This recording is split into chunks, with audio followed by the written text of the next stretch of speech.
आज हम कक्षा 8 का पाठ 1 पढ़ेंगे जिसमें कविता है और कविता का शीर्षक है आपके वरदे वीणा वादनी वरदे। और इसमें जो कवि हैं आपके वो हैं सूर्यकांत त्रिपाठी निराला जी। इस कविता के माध्यम से कवि ने सरस्वती माँ से वीणा वादनी से एक प्रार्थना की है, उसका हम इसमें अर्थ देखेंगे। तो कवि कहते हैं वरदे वीणा वादनी वरदे, प्रिय स्वतंत्र रव अमृत मंत्र नव भारत में भर दे। मैंने यहाँ पर कुछ अर्थ लिखे हैं, वो आप यहाँ से देख लीजिएगा, बाकी मैं यहाँ करा दूंगी, ठीक है। तो बोल रहे हैं वीणा वादनी सरस्वती माँ वरदान दीजिए रव, ये ध्वनि इसका मतलब है ना कि प्रिय स्वतंत्रता की जो ध्वनि है, ये जो अमृत मंत्र है, ये नव भारत में क्या है भर दीजिए। आगे देखेंगे काट अंध उर के बंधन स्तर वह जन्नी ज्योतिर्मय निर्झर। यहाँ पर ये अंध का मतलब है आपका अंधकार से, उर का मतलब है आपका हृदय से। तो बोल रहे हैं जो अंधकार है ना, जो हृदय के बंधन है, जो अंधकार है ना, वो काट दीजिए। हृदय के जो बंधन है वो काट दीजिए और क्या कर दीजिए, जब वह जन्नी, वह का मतलब है बहाना है ना, जन्नी का मतलब है माँ से, कि माँ बहा दीजिए क्या, प्रकाश रूपी झरना है ना। कलुष भेद तमहर, प्रकाश भर, कलुष भेद तमहर, या हर का तात्पर्य है वो कहते हैं संकट मोचन है ना, संकट हरने वाले को। तो जो हर है वही है आपका। तो कलुष यानी पाप, भेद मतलब भेदभाव, तम का अर्थ यहाँ पर अंधकार है, तो पाप भेदभाव अंधकार ये हर लीजिए और प्रकाश जो है भर दीजिए। जगमग जग कर दे, इससे क्या संसार, जग आपका संसार क्या जगमग हो जाएगा, जगमग कर दीजिए, ठीक है। आगे देखेंगे नव गति नव लय ताल छंद नव, नई गति की बात कर रहे हैं। नव जो नई लय है, कंसिस्टेंसी से बोलते हैं, वो सब क्या नई की बात कर रहे हैं वो, ठीक है। नवल कंठ नव जलद मंदरव, तो नवल कंठ, कंठ मतलब ये जो गला है आपका, इसकी तो गले की बात नहीं कर रहे हैं, इसमें जो ध्वनि है आपकी है ना, जो ध्वनि है आपकी वो नवीन है, तो उस नवीन ध्वनि की बात कर रहे हैं। तो क्या बोल रहे हैं, नवीन ध्वनि दीजिए।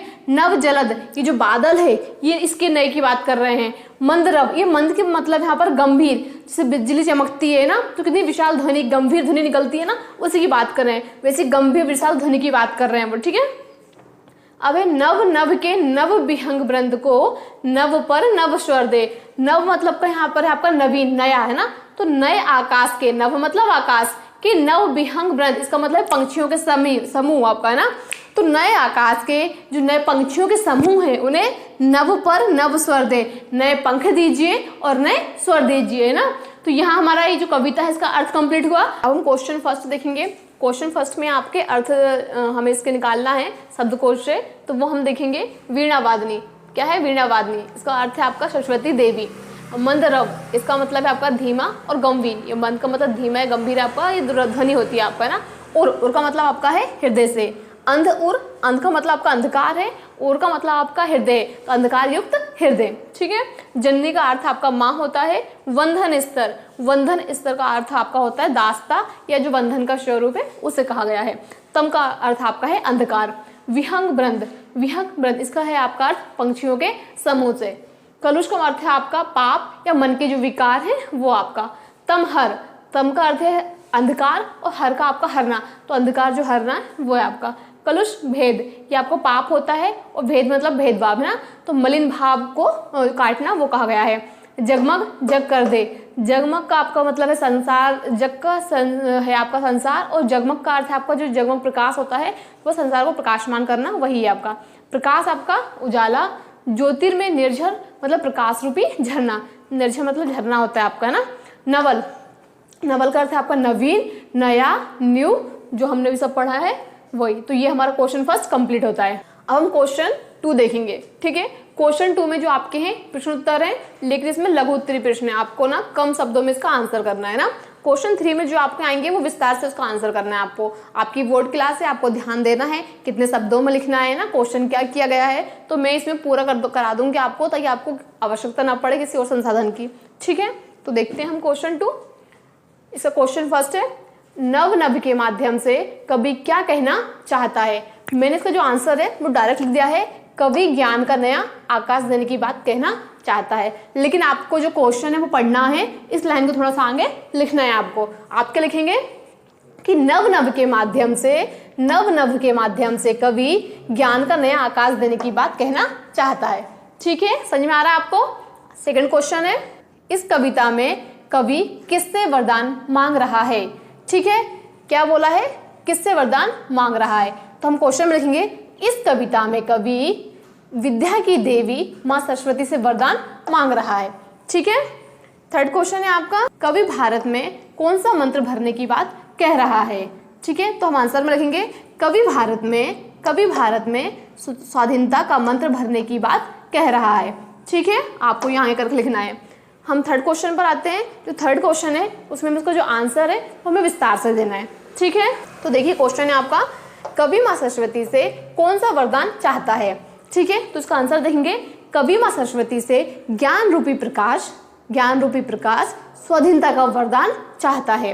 वह चाहता है कि माँ सरस्वती मानव हृदय में ज्ञान और कला रूपी ऐसे प्रकाश का प्रवाह करें जिससे अज्ञान रूपी अंधकार के बंधन जो है वो कट जाएं। ठीक है, और हमारा जीवन जो है उजाले से भर जाए। आप यहाँ तक आंसर लिखेंगे, आपका आंसर यहाँ पर कंप्लीट हो जाएगा। लेकिन आपकी बोर्ड क्लास है, आपकी कॉपी सुंदर दिखे है ना, थोड़ा अच्छा लगे, इसलिए मैंने क्या करा, आपके आंसर के लिए थोड़ा सा आगे लिखा है, अर्थात प्रत्येक व्यक्ति के हृदय से अज्ञान का अंधकार दूर हो जाए तथा सर्वत्र ज्ञान की ज्योति का झरना बहने लगे। ठीक है, अब हम क्वेश्चन सेकंड देखेंगे कि कवि प्रकृति की हर वस्तु में नया रूप क्यों देखना चाह रहा है? ठीक है, इसका आंसर है आपका, कवि प्रकृति की हर वस्तु में नया रूप इसलिए देखना चाह रहा है क्योंकि गुलामी के कारण हम कुंठित हो गए हैं। हमारे विचारों में कुछ नया करने का हौसला नहीं है। लेकिन जब प्रकृति की हर वस्तु में नया रूप आ जाएगा तब हम भारतवासी नवीनता को अपनाकर वास्तविक जीवन के सुख और आनंद को पा सकेंगे। ये आपके आंसर हैं, आपकी क्वेश्चन आंसर कंप्लीट हो गए हैं। अभी हम देखेंगे क्वेश्चन 4 में अपना पंक्तियों की पूर्ति कीजिए, है ना। तो ये देखेंगे, कलुष भेद तम हर, और क्या भर? तो प्रकाश भर। यहां आपका आएगा प्रकाश। ठीक है, काट अंध उर के बंधन स्तर, तो खालिस्तान में क्या आएगा? बंधन स्तर। वह खालिस्तान ज्योति में निर्झर, तो वह जन्नी, यहां आपका आएगा जन्नी। नव पर नव स्वर दे, तो नव पर नव स्वर आएगा पर। ठीक है, क्वेश्चन नंबर 5 में क्या आपका, पंक्तियों के भावार्थ पूरा कीजिए, वो देखेंगे हम। तो यह है, काट अंध उर के बंधन स्तर, वह जन्नी ज्योतिर्मय निर्झर। तो यहाँ पर जो आपका अंध है इसका मतलब अंधकार है, उर का मतलब यहाँ पर हृदय है आपका, है ना। जन्नी का मतलब मां से है, ज्योतिर्मय आपका प्रकाश रूपी जो आपका झरना है उसकी बात कर रहे हैं यहाँ पर ना। तो इसका अर्थ निकलता है, माँ सरस्वती हृदय का अंधकार समाप्त कर ज्ञान और कला का ज्योति रूपी झरना प्रवाहित कर दीजिए। ठीक है, आगे देखेंगे हम, नव नभ के नव विहंग वृंद को नव पर नव स्वर दे। ठीक है, तो ये नव आपका नवीन हो गया, ये आपका नव मतलब आकाश हो गया आपका। ठीक है, ये विहंग वृंद इसका मतलब होता है पंक्षियों के समूह से। तो क्या अर्थ निकलता है, नए आकाश के नवीन पक्षियों के समूह को नए पंख नए स्वर दीजिए। तो ये हमारा 5th क्वेश्चन कंप्लीट हो गया यहाँ से। अब हम क्वेश्चन 6वां देखेंगे, और फर्स्ट है आपका, नव नव के विहंग वृंद को पंक्ति में अलंकार बताना है, कौन सा अलंकार है। ठीक है, अभी आपने ग्रामर पढ़ी नहीं है, मैंने अभी आपको पढ़ाई नहीं है ना, तो अभी सिर्फ आप इतना याद रखिए कि जो नव नव है इसमें जो ना है यहाँ भी आया है और यहाँ भी आया है ना। तो कोई भी अपन काव्य लिखते हैं ना सुंदर बनाने के लिए, तो उसमें जो वर्ण है बार बार आता है। ठीक है, वर्ण बार बार आता है तो वहां आपका अनुप्रास अलंकार होता है। ठीक है, यहाँ पर आपका अनुप्रास अलंकार है। ठीक है, तो यहाँ आपका ये आंसर आएगा। सेकंड आपका है, वर्दे कविता के रचयिता कौन है? कौन है ये आपको पता है, सूर्यकांत त्रिपाठी निराला जी। ठीक है, थर्ड है आपका, विहंग वृंद का आशय क्या है? तो कितनी बार बताया आपको, क्या है? पक्षियों का समूह। ठीक है, ये 3 आपके विकल्प हो गए हैं। यहाँ से आपका जो क्वेश्चन 6वां तक है वो आपको कंप्लीट हो गया है ना। इसके आगे उन्होंने क्या, जो बुक है आपकी उसमें भाषा अध्ययन दिया हुआ है। भाषा अध्ययन का जो प्रथम क्वेश्चन है वो दिया हुआ है कि शब्द दिए हुए हैं उसका अच्छे से शुद्ध आपको उच्चारण करना है ना। तो आप देखिए कर लीजिएगा, है ना। वीणा वादनी है, उसमें अमृत है आपका, विहंग वृंद है आपके, निर्झर है, जो भी है आपको करना है। ठीक है, प्रैक्टिस करनी है आपको। ठीक है, अब उसको सेकंड जो क्वेश्चन है उसमें रा के विभिन्न फॉर्म का बताया गया है ना, कि रा के विभिन्न फॉर्म आपको लिखना हुआ है। तो मैंने उदाहरण से लिखे हैं, जैसे रव है, इसमें सिंपल ये आ गया आपका, है ना। प्रिय है, ये रा का इसमें आ गया आपका। अमृत है, ये जो रेख वाला आ गया आपका, है ना, ये वाला है आपका। तो ये ज्योतिर्मय में आ गया आपका, है ना। तो ये है आपके, ये आपको उदाहरण देख लीजिए आपका, रव, प्रिय, अमृत, वृंद, ज्योतिर्मय स्तर। ठीक है, थर्ड जो क्वेश्चन है उसमें हमें क्या लिखना है, पर्यायवाची लिखना है। ठीक है, तो वो हम देखेंगे कि अमृत, अमृत का आपका सुधा और अमी। ठीक है, जननी, जननी का आपका मतलब होता है माँ और एक और है माता ना। रात, रात को बोलते हैं रात्रि और निशा। ठीक है, जग, जग को बोलते हैं आप संसार और जगत। ठीक है, आकाश, आकाश को बोलेंगे अपन नभ और गगन। ठीक है, बिहग, बिहग बोलेंगे अपन पक्षी और खग को। ठीक है, फोर्थ जो क्वेश्चन इसी में आपका वो तम, हर, प्रकाश, भर में एक दूसरे के विपरीत अर्थ वाले शब्द प्रयुक्त हुए हैं ना।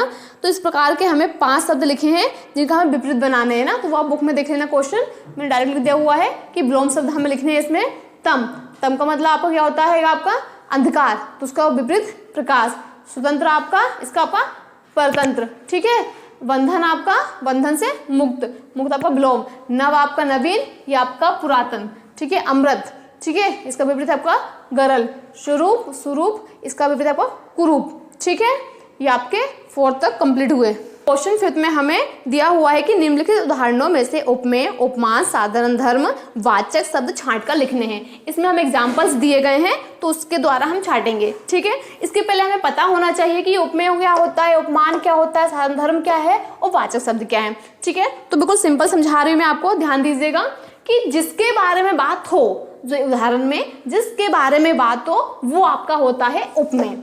ठीक है, जिससे वो बात हो, जिससे वो कंपेयर हो, वो आपका हो जाता है आपका उपमान। ठीक है, और कंपेयर करने के लिए जिस शब्द का, जिस बात का उपयोग किया गया हो वो आपका साधारण धर्म होता है। और बाद में जो शब्द होते हैं, जुड़े होते हैं, वो आपके वाचक शब्द होते हैं। क्लियर है? उपमेय क्या है, जिसकी बात की गई हो, जिसकी बात में जिसकी बात की गई हो।